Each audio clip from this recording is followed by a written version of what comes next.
Boy, it has been, gotta bear with me, my voice. This has been an eventful week, but 115, 113, 117, 111, 117, 111, all for Amir Khan. He retains, I guess, his WBC silver. We saw them put the belt on him at the end of the fight, but yet it wasn't publicized nowhere. And trust me, I was looking for if the mandatory Floyd Mayweather was on the line. So basically, let me run it down to you. WBC silver is the mandatory title. Well, means basically, if you have the WBC silver, basically that means you're the mandatory for the actual title, you know, the WBC title. So let's talk about the controversy. The controversy is Amir Khan did not look good. Amir Khan,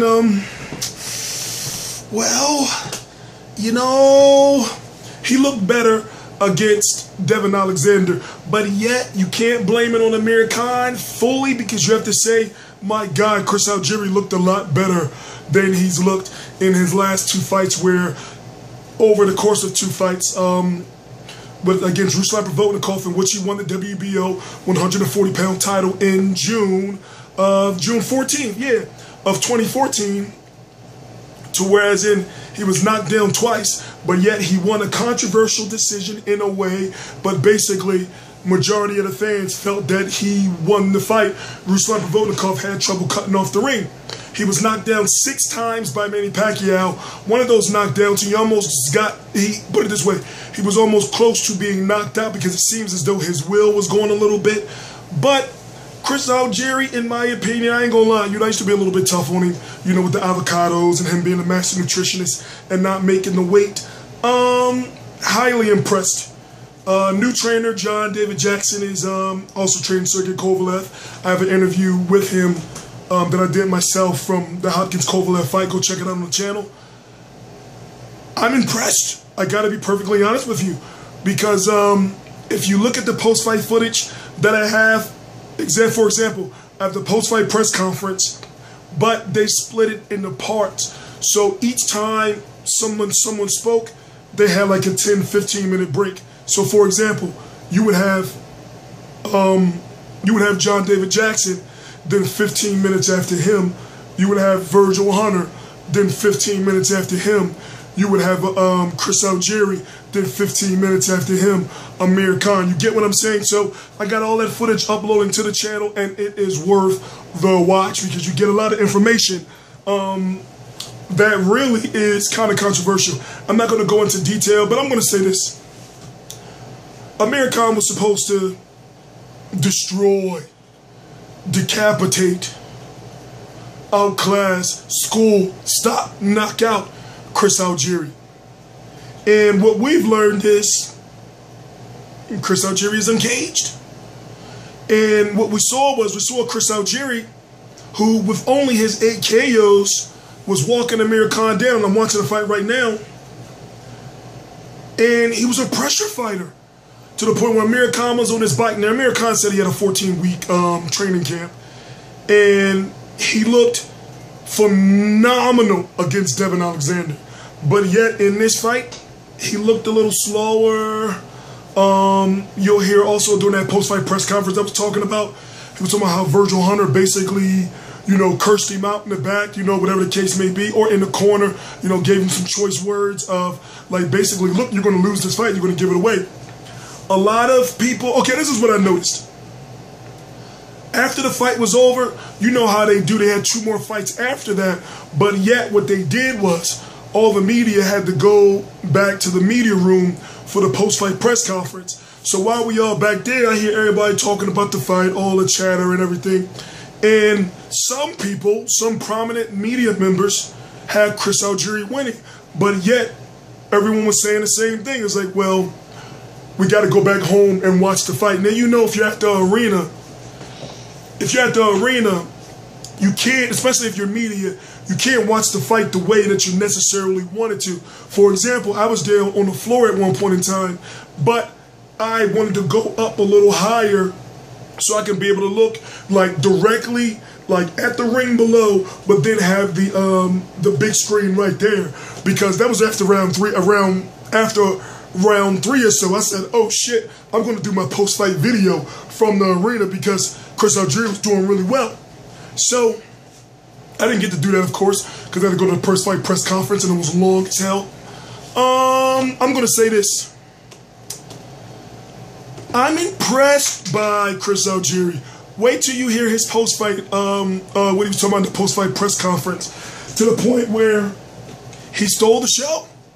And what does this mean for Amir Khan? And of course, it's not going to be a rematch, but Amir Khan did win, in my opinion. He did win. And now watching a fight now for the second time, third time for the night, but for the second time since I've been home, he did enough to win, to where now you have to ask yourself the question of, well, what if Chris Algieri had a little bit more punching power, you know?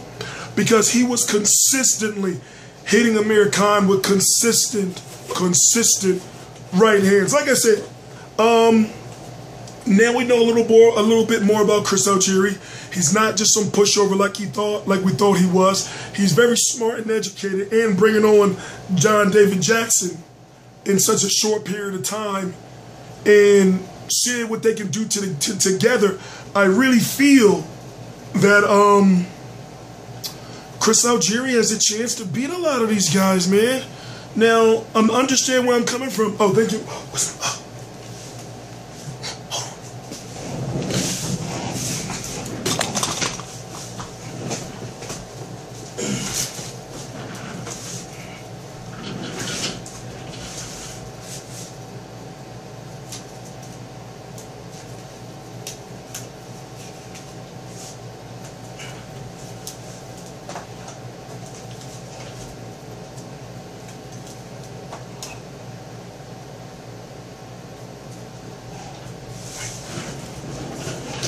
Thank you, Heyman.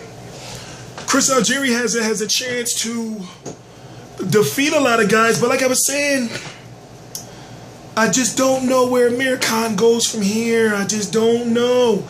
Because, remember, we talked about Ramadan, right? Ramadan starts on June the 17th. It's over on July the 17th. He'll have 57 days, 8 weeks, and 1 day to prepare for Floyd Mayweather, if Mayweather was to choose him. But at the same time, who else is Floyd going to fight? I'm starting to think that it's either going to be Danny Garcia, who's been very quiet everywhere. He wasn't even at this fight. And Danny Garcia is at usually all the Brooklyn fights. Think about what I'm saying. It's going to be Danny Garcia or maybe, you know, Kell Brook. But Kell Brook has to fight, win. He has to win impressively. More impressive than, obviously, what Amir Khan did. If you don't know, Kell Brook is going to be fighting Frankie Gavin. Right now, it's a little after, it's close to 5 a.m. Eastern Standard Time. On T Street Controversy. This is T Street Controversy Live at RealCombatMedia.com. And I cover every single major fight live. And now we're transitioning to covering every single major fight live. So, I'm going to get back to my video editing, and in about 16 hours or so, you're going to have Kell Brook taking on Frankie Gavin on a major Sky Sports card. And basically, look at it like this.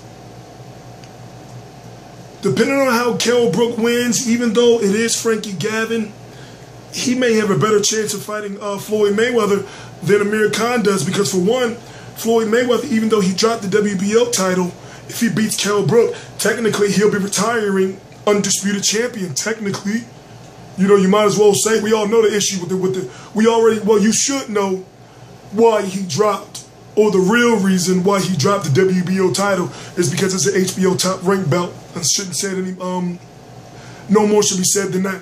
But I'm gonna go rest my voice, get these videos out. And basically, over the next couple of weeks, I'm getting back to my original flow of rotation. Like I said, of course I know I got videos for Thurman versus Collab. I got a lot of videos I got to get out for you guys. That's not fighter footage. But understand this. I enjoyed my time today. What I do as media is I float around the arena. You know, I'm looking at the production of things. You know, I'm still learning.